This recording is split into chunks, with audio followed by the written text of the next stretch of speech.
ಬೆಂಗಳೂರಿನಲ್ಲಿ ಹಾಡ ಹಗಲೇ ನಡೆದಂತಹ ಅತಿದೊಡ್ಡ ದರೋಡೆ ಪ್ರಕರಣ ಇದನ್ನ ಯಶಸ್ವಿಯಾಗಿ ಭೇದಿಸಿದ್ದಾರೆ ಪೊಲೀಸರು। 50 ಗಂಟೆಯಲ್ಲಿ 7 ಕೋಟಿ ದರೋಡೆ ರಹಸ್ಯ ಬಯಲಾಗಿದೆ।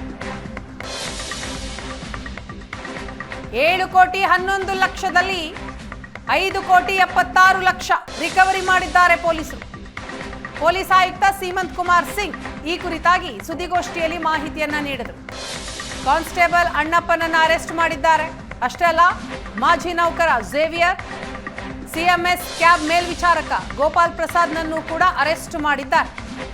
50 ಗಂಟೆಯ ಒಳಗೆ ಬೆಂಗಳೂರಿನ ಅತಿ ದೊಡ್ಡ ರಾಬರಿ ಕೇಸ್ನ ಯಶಸ್ವಿಯಾಗಿ ಭೇದಿಸಿದ್ದಾರೆ ಬೆಂಗಳೂರು ಪೊಲೀಸರು। ಈ ರಾಬರಿ ಗ್ಯಾಂಗ್ನಲ್ಲಿ 7 ರಿಂದ 8 ಆರೋಪಿಗಳು ಭಾಗಿ। ಆರೋಪಿಗಳು ಈಗಾಗಲೇ 3 ಅರೆಸ್ಟ್ ಆಗಿದ್ದಾರೆ, ಇನ್ನು 5ರಿಗಾಗಿ ಹುಡುಕಾಟ ನಡೆದಿದೆ। ಬೆಂಗಳೂರು ಹೊರವಲಯದಲ್ಲೇ ಹಣ ಜಪ್ತಿ ಮಾಡಿದ್ದಾರೆ ಪೊಲೀಸರು। ಕರ್ನಾಟಕ, ಕೇರಳ, ತಮಿಳುನಾಡು, ಗೋವಾ ಎಲ್ಲ ಕಡೆಯೂ ಕೂಡ ಶೋಧ ಮಾಡಿದ್ರು। ಈವರೆಗೂ 30ಕ್ಕೂ ಹೆಚ್ಚು ಮಂದಿಯನ್ನ ವಿಚಾರಣೆ ನಡೆಸಿದಂತಹ ಖಾಕಿ ಈ ದರೋಡೆ ಪ್ರಕರಣವನ್ನ ಯಶಸ್ವಿಯಾಗಿ ಭೇದಿಸಿದೆ। ರಾಬರಿ ಗ್ಯಾಂಗ್ ಸೆರೆಗೆ 11 ತಂಡ, 200 ಅಧಿಕಾರಿಗಳು ಕೆಲಸ ಮಾಡಿದ್ದಾರೆ। ಇದರ ಪರಿಣಾಮ 5 ಕೋಟಿ 76 ಲಕ್ಷ ವಶಕ್ಕೆ ಪಡೆದಿದ್ದಾರೆ ಪೊಲೀಸರು। ದೃಶ್ಯದಲ್ಲಿ ನೋಡ್ತಾ ಇದ್ದೀರಿ, ಬೆಂಗಳೂರು ಹೊರವಲಯದಲ್ಲಿ ಹಣ ಜಪ್ತಿ ಮಾಡಿದ್ರು ಪೊಲೀಸರು। 3 ಅರೆಸ್ಟ್ ಮಾಡಿದ್ದಾರೆ। ಕಾನ್ಸ್ಟೇಬಲ್ ಅಣ್ಣಪ್ಪ, ಮಾಜಿ ನೌಕರ ಝೇವಿಯರ್, ಸಿಎಂಎಸ್ ಕ್ಯಾಬ್ ಮೇಲ್ವಿಚಾರಕ ಗೋಪಾಲ್ ಪ್ರಸಾದ್ 3 ಅರೆಸ್ಟ್ ಆಗಿದ್ದಾರೆ। ಇನ್ನುಳಿದವರಿಗಾಗಿ ಶೋಧ ಮುಂದುವರೆದಿದೆ।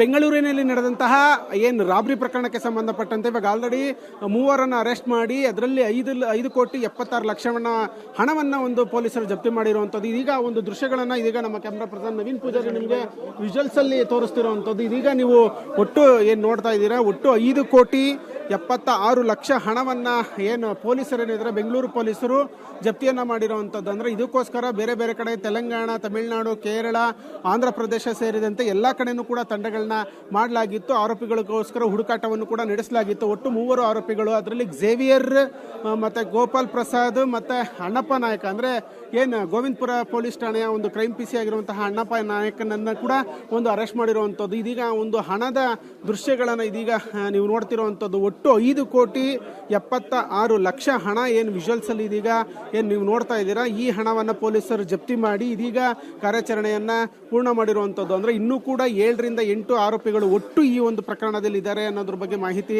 ಲಭ್ಯ ಆಗ್ತಾ ಇದೆ। ಆ ಆಧಾರದ ಮೇಲೆ ಪೊಲೀಸರು ಇನ್ನೂ ಕೂಡ ತನಿಖೆಯನ್ನ ಸಿದ್ದಾಪುರದ ಪೊಲೀಸರು ಏನಿದ್ರೆ ಇನ್ವೆಸ್ಟಿಗೇಷನ್ ಅನ್ನ ಮುಂದುವರಿಸಿರುವಂತದ್ದು। ಸದ್ಯಕ್ಕೆ ಮೊನ್ನೆ ಹಾಡ ಆಗಲೇ ಬೆಂಗಳೂರನ್ನ ಒಂದು ಬೆಚ್ಚಿ ಬೀಳಿಸಿತ್ತು ಈ ಒಂದು ದರೋಡೆ ಪ್ರಕರಣ।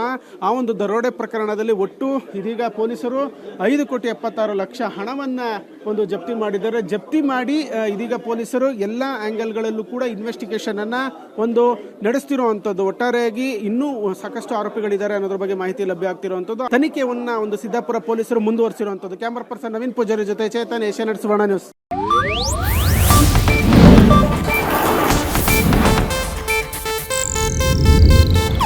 ಇದು ಏಷ್ಯಾನೆಟ್ ನ್ಯೂಸ್ ನೆಟ್ವರ್ಕ್ ಪ್ರಸ್ತುತಿ।